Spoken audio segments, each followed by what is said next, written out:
What's going on? I always have issues opening these fucking boxes with one hand. But today, fucking paper cuts. We are going to be reviewing the Air Max 90 Bacons. Now, I also got these laces and shit, but we'll talk about that when we get there. Now, how the fuck am I gonna put this box back in here? Oh my god. Jesus Christ. There we go. Okay. So for one, I like how it comes in a cool box. It's pretty cool. And boom, here's one shoe. And here is the other shoe. Now, I was very excited when Nike announced that they were going to release this shoe because in 2004, this was a grail, or not in 2004, in the later years after this shoe came out in 2004, which is the original release date, it had since gained a lot of value, and even now, the 2004 pair is still worth a couple, maybe 1,000, maybe a couple hundred, mid-thousands, I'm not too sure, but they're still worth a fair amount. So when Nike decided to retro a shoe like that, it kind of caught me by surprise because Nike doesn't really do that. They usually let their shoes stay at that value and don't really retro them. So I thought it was pretty cool of them to actually retro a sneaker like this. Now,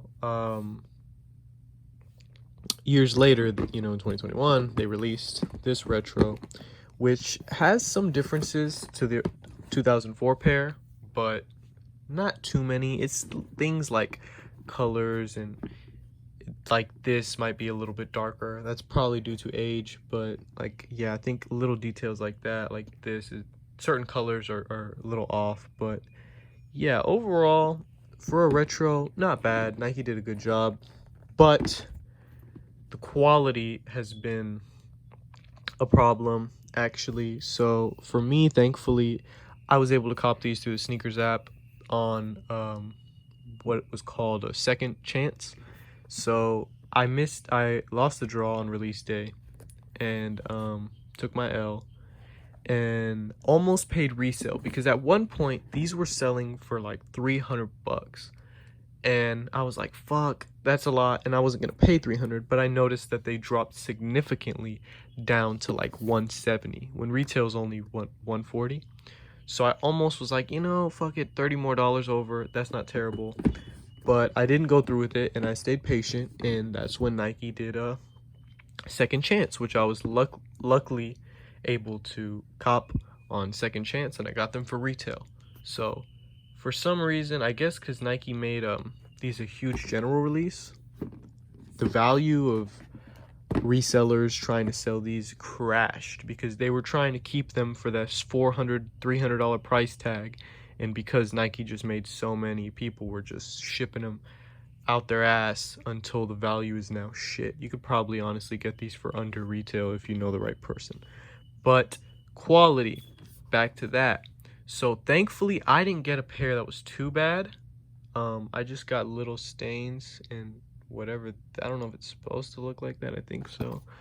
But yeah, I didn't get a pair that was terrible. What a lot of people complained about was that their pairs, like right here under the stitching, would have like a blue pen ink, like as if somebody wrote on it. I don't know if that was from the factory or something, but that was the biggest issue for this shoe in terms of quality. A lot of people experienced that issue. A lot of people had that problem. So thankfully I didn't have that. However, I had this booger that just won't come out, as well as a scratch on the shoe that I'm trying to find. I can't remember where, but it was a significant... Oh, here it is. Look at that.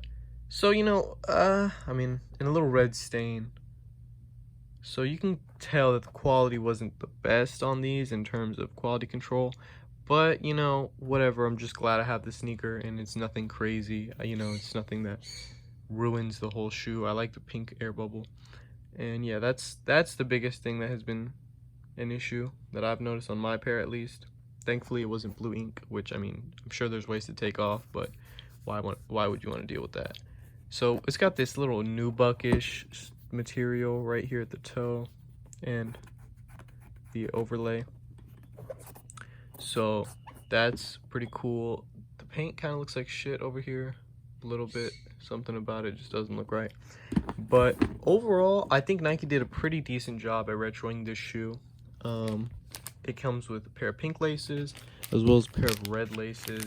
Honestly, I'm torn between which to use because I like both of these very much, and I like the regular laces as well. Also, this is kind of leather, so it's not your usual material. And for some reason, I don't know if anyone else's pair came with these. They came with these arch supports, and I don't really know what the fuck to do with this, but I don't know. Like this is straight from Nike sneakers, so I don't know if anyone else got these. But overall, a pretty good sneaker, pretty good retro. If you like this shoe, if you like the 04 pair, and you don't mind the slight color differences, I think you should get it, even if it's for a little bit over retail. Not terrible. That being said, yeah, these are pretty clean. I fuck with them. And yeah, that's my motherfucking review.